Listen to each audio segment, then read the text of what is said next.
Hello दोस्तों, स्वागत है आपका हमारे चैनल कोडिंग इंडिया में। हैप्पी न्यू ईयर दोस्तों।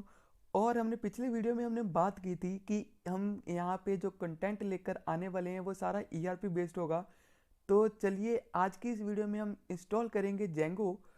तो मैंने यहाँ पर एक न्यू फाइल बना के रखी हुई है जैन नाम की। तो इसके अंदर हम अपना जेंगो इंस्टॉल करेंगे। तो जैसे मैं हमेशा आपसे बात करता हूँ कि जेंगो को जब इंस्टॉल करने लगो तो उसमें जो मेन कॉन्सेप्ट आता है वो है वर्चुअल इन्वायरमेंट का। तो मैंने आपको हमेशा बताया है कि वर्चुअल इन्वायरमेंट के साथ ही आप प्रोजेक्ट क्रिएट करें, बिकॉज वर्चुअल इन्वायरमेंट आपको क्या देता है, एफिशिएंसी देता है। वर्चुअल इन्वायरमेंट आपको जितना जितने आपके प्रोजेक्ट चल रहे हैं सब के सेपरेट उसके डिपेंडेंसीज होंगी। तो उसके लिए वर्चुअल इन्वायरमेंट बहुत ही यूज़फुल होता है। तो हम वर्चुअल इन्वायरमेंट के साथ ही हम अपना प्रोजेक्ट स्टार्ट करेंगे। तो सबसे पहले हम क्या करेंगे, जो हमने ये फोल्डर बनाना है इसके अंदर हम यहाँ पे CMD ऑन कर लेंगे। CMD ऑन करने के बाद सबसे पहले हम वर्चुअल इन्वायरमेंट इंपोर्ट इंस्टॉल कर लेंगे। तो पिप इंस्टॉल वर्चुअल ENV एंटर करेंगे। मेरे पास यहाँ पे ऑलरेडी इंस्टॉल्ड है, तो यहाँ पे लिख के आ गया रिक्वायरमेंट ऑलरेडी सेटिस्फाइड। अब हम इसके बाद क्या करेंगे, इसके बाद हम जो वर्चुअल इन्वायरमेंट की एक फ़ाइल क्रिएट कर लेंगे। तो वर्चुअल ENV हमने टाइप करना है एंड हमने वर्चुअल इन्वायरमेंट का नाम डाल देना स्पेस डाल के। तो वर्चुअल ENV जो हमने अभी लाइब्रेरी इंस्टॉल की है, उसके बाद जो हम बना रहे हैं अपना फाइल वर्चुअल इन्वायरमेंट जो हम क्रिएट कर रहे हैं, तो वो उसका नाम आ जाएगा। मैंने वैन भी रखा है, आप EN भी रख सकते हो, आप अपना नाम भी रख सकते हो। ठीक है दोस्तों। तो चलिए अब यहाँ पर ये क्रिएट हो जाएगा वर्चुअल इन्वायरमेंट। तो दोस्तों यहाँ पर मेरा वर्चुअल इन्वायरमेंट क्रिएट हो चुका है एंड मैं आपको यहाँ पर आके दिखा भी देता हूँ कि मेरा यहाँ पर वर्चुअल इन्वायरमेंट की एक फ़ोल्डर क्रिएट हो चुकी है। ठीक है, इसके अंदर क्या है, इसके अंदर लाइब्रेरीज हैं, इसके अंदर स्क्रिप्ट्स हैं, इसके अंदर डॉट इग्नोर फाइल है and pyvnv dot configure file है। ठीक है, अब हम क्या करेंगे, अब हम इसको करेंगे एक्टिवेट। तो एक्टिवेट करने के लिए आपको आना कहाँ है, आपको इसी फोल्डर में आना है। यहाँ पर आना है जहाँ पर ये वर्चुअल इन्वायरमेंट लिखा हुआ है ना, यहाँ पर ही आपको CMD ऑन कर लेना है। एंड जब आपने CMD वहाँ पे ऑन कर लिया तो आप कमांड क्या लिखोगे, वेन वेन उसके बाद स्क्रिप्ट्स एक्टिवेट। ठीक है, तो आपका ये वर्चुअल इन्वायरमेंट एक्टिवेट हो जाएगा। दोस्तों अगर आप लिनक्स में हो तो आपको क्या लिखना पड़ेगा, आपको लिखना पड़ेगा सोर्स, SOUR सोर्स वेन, उसके बाद आपको यहाँ पे लिखना पड़ता है बिन, उसके बाद एक्टिवेट। तो व्हेन बिन एक्टिवेट आप लिखोगे तो आपका ये लिनक्स में एक्टिवेट हो जाएगा। तो दोस्तों ये हम आगे मैं आपको करके दिखाऊंगा जब हम इसको डिप्लॉय करेंगे। ठीक है दोस्तों। तो हमने यहाँ पर ये डाल दिया है डी के अंदर, यूट्यूब नाम के फोल्डर के अंदर जैन के अंदर मेरा वर्चुअल इन्वायरमेंट एक्टिवेट हो चुका है। अब मैं क्या करूँगा, सबसे पहले मैं इंस्टॉल कर लूँगा जेंगो को। तो दोस्तों अभी आपने न्यू वर्चुअल इन्वायरमेंट क्रिएट किया है तो आपको जेंगो भी न्यू इंस्टॉल करनी ही पड़ेगी। ठीक है दोस्तों। तो इससे क्या होगा, इससे आपका जो लेटेस्ट वर्जन होगा जेंगो का वो इंस्टॉल होगा। ठीक है दोस्तों। तो अब हम मेरा यहाँ पे जेंगो भी लगभग इंस्टॉल हो चुका है। तो अब हमें क्या करेंगे, यहाँ पर एक अपना प्रोजेक्ट एंड एप्लीकेशन क्रिएट कर लेंगे। तो दोस्तों यहाँ पे मेरा जेंगो इंस्टॉल हो चुका है एंड अब मैं फटाफट से यहाँ पर अपने ERP का जो प्रोजेक्ट है वो क्रिएट कर लूँगा। तो जेंगो एडमिन, स्पेस नहीं आता है, Django admin and start project coding India ERP। ठीक है दोस्तों, यहाँ पर मैंने इसका प्रोजेक्ट है वो क्रिएट कर लिया हुआ है। तो did you mean by start project, start spelling गलत है, प्रोजेक्ट, ओके स्पेलिंग वहाँ पे गलत था। ठीक है, अब यहाँ पर मेरा स्टार्ट प्रोजेक्ट हो चुका है। तो तो यहाँ पर मेरा कोडिंग इंडिया ईआरपी नाम का एक जो फोल्डर है वो क्रिएट हो चुका है। मैं आपको दिखा सकता हूँ, यहाँ पे कोडिंग इंडिया ईआरपी के अंदर एक और कोडिंग इंडिया ईआरपी एंड फिर मैने डॉट पी वाई की फ़ाइल यहाँ पर बन चुकी है।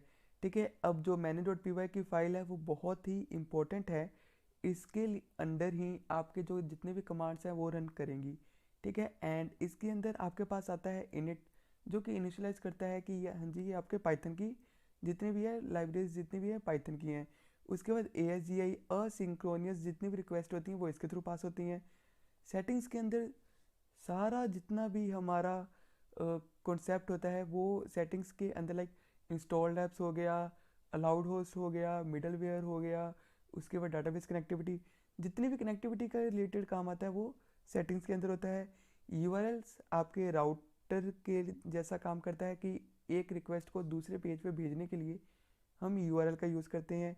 एंड डब्ल्यू एस जी आई जितनी भी रिक्वेस्ट हैं आपकी वो उसके पास करता है। ए एस जी आई जो असिंक्रोनियस है और ये सिंक्रोनियस होती हैं। ठीक है दोस्तों, अब हमने ये तो कर लिया। अब हम क्या करेंगे, जैसे ही हमने अपना ई आर पी का जो प्रोजेक्ट क्रिएट किया है उसके साथ हम उसके अंदर आते हैं कोडिंग इंडिया, एंड यहाँ पर हम एक स्टार्ट ऐप कर लेते हैं। तो पाइथन मैंने dot P Y start app, and start app का हम क्या नाम रखेंगे, हम रखेंगे वेबसाइट।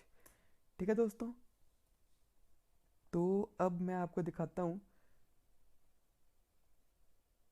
मेरे यहाँ पे कोडिंग इंडिया ईआरपी के साथ वेबसाइट और मैंने डॉट पी वाई की ऐसी फाइल बन चुकी है। तो यहाँ पर मेरे पास coding India ERP website and main dot P Y की फ़ाइल आ चुकी है। तीनों एक ही हैं, जिसको हम बेस डायरेक्टरी भी बोलते हैं। बिकॉज जब आप कोडिंग इंडिया ईआरपी के अंदर जाओगे तो ये आपकी बेस डायरेक्टरी मानी जाती है। ठीक है दोस्तों, तो यहाँ ध्यान रखना, बेस डायरेक्टरी का भी काम आगे चल के आपको कन्फ्यूज़ कर सकता है अगर आपको नहीं पता होगा कि बेस डायरेक्टरी होती क्या है। ठीक है, अब जब आपने वेबसाइट क्रिएट किया तो इसके अंदर आप देखोगे आपकी यूआरएल्स की फ़ाइल है नहीं, तो आपको यूआरएल्स की फ़ाइल क्रिएट करनी पड़ेगी। तो यूआरएल्स डॉट पी वाई की फ़ाइल आप क्रिएट कर लोगे, एंड इसके अंदर फटाफट हम इंपोर्ट कर लेते हैं। तो फ्रॉम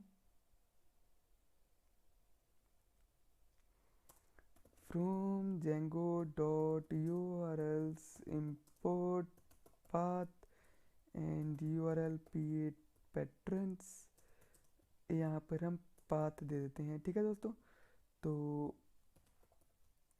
पाथ पाथ का नेम होगा यहाँ पे। तो अभी तो ये फर्स्ट है तो इसके लिए मैं क्या करूँगा, इसको ब्लैंक छोड़ दूँगा। तो अब मैंने यहाँ पे डाल दिया। अब मैं इसके अंदर हमारे पास सेकंड जो पैरामीटर वो क्या होता है, वो होता है कि हम व्यू कौन सा पास कर रहे हैं। तो यहाँ पर मैंने अभी व्यू क्रिएट नहीं किया है, तो हम व्यू क्रिएट कर लेते हैं। तो सबसे पहला जो व्यू होता है वो क्या होता है, वो डैशबोर्ड होता है। तो हम यहाँ पे index request return render render यहाँ पर पहले ही मेरे को इंस्टॉल्ड मिल चुकी है जेंगो की हेल्प से। जेंगो ने पहले मेरे को ये इंस्टॉल करके दिया, इंपोर्ट करके दिया हुआ है। तो मैं इसके अंदर पास करूँगा रिक्वेस्ट, एंड यहाँ पर मैं क्या पास करूँगा, यहाँ पर मैं पास करूँगा जो मेरा टेम्पलेट है। तो अब वो टेम्पलेट कैसे मिलेगा, जो वेबसाइट है मेरा, जो मैंने ऐप क्रिएट किया है उसके अंदर मैं सेम नेम का एक उसके अंदर मैं एक फोल्डर क्रिएट करूँगा टेम्पलेट्स, एंड टेम्पलेट्स के अंदर मैं सेम नेम का जो मेरा ऐप का नेम है वही उसके अंदर भी एक फ़ोल्डर क्रिएट कर लूँगा। एंड फिर इसके अंदर मैं जितने भी मेरे टेम्पलेट्स होंगे वो मैं इंस्टॉल कर सकता हूँ, like index dot H T M L. ठीक है, तो मैंने यहाँ पर व्यू में आके मैं फटाफट यहाँ पे दे देता हूँ कि वेबसाइट के अंदर index dot H T M L की फ़ाइल है उसको। एंड जब हमने व्यू क्रिएट कर लिया है तो यूआरएल में आके हम व्यू को भी क्रिएट कर लेते हैं। तो लाइक व्यू को कॉल करवा लेते हैं। तो from website dot views import, मेरे को क्या इंपोर्ट करना है, मेरे को इंपोर्ट करना है यहाँ पे इंडेक्स। एक मेथड ये हो गया मेरे को कॉल करने का। सेकंड मेथड हो गया फ्रॉम वेबसाइट इंपोर्ट व्यूज़।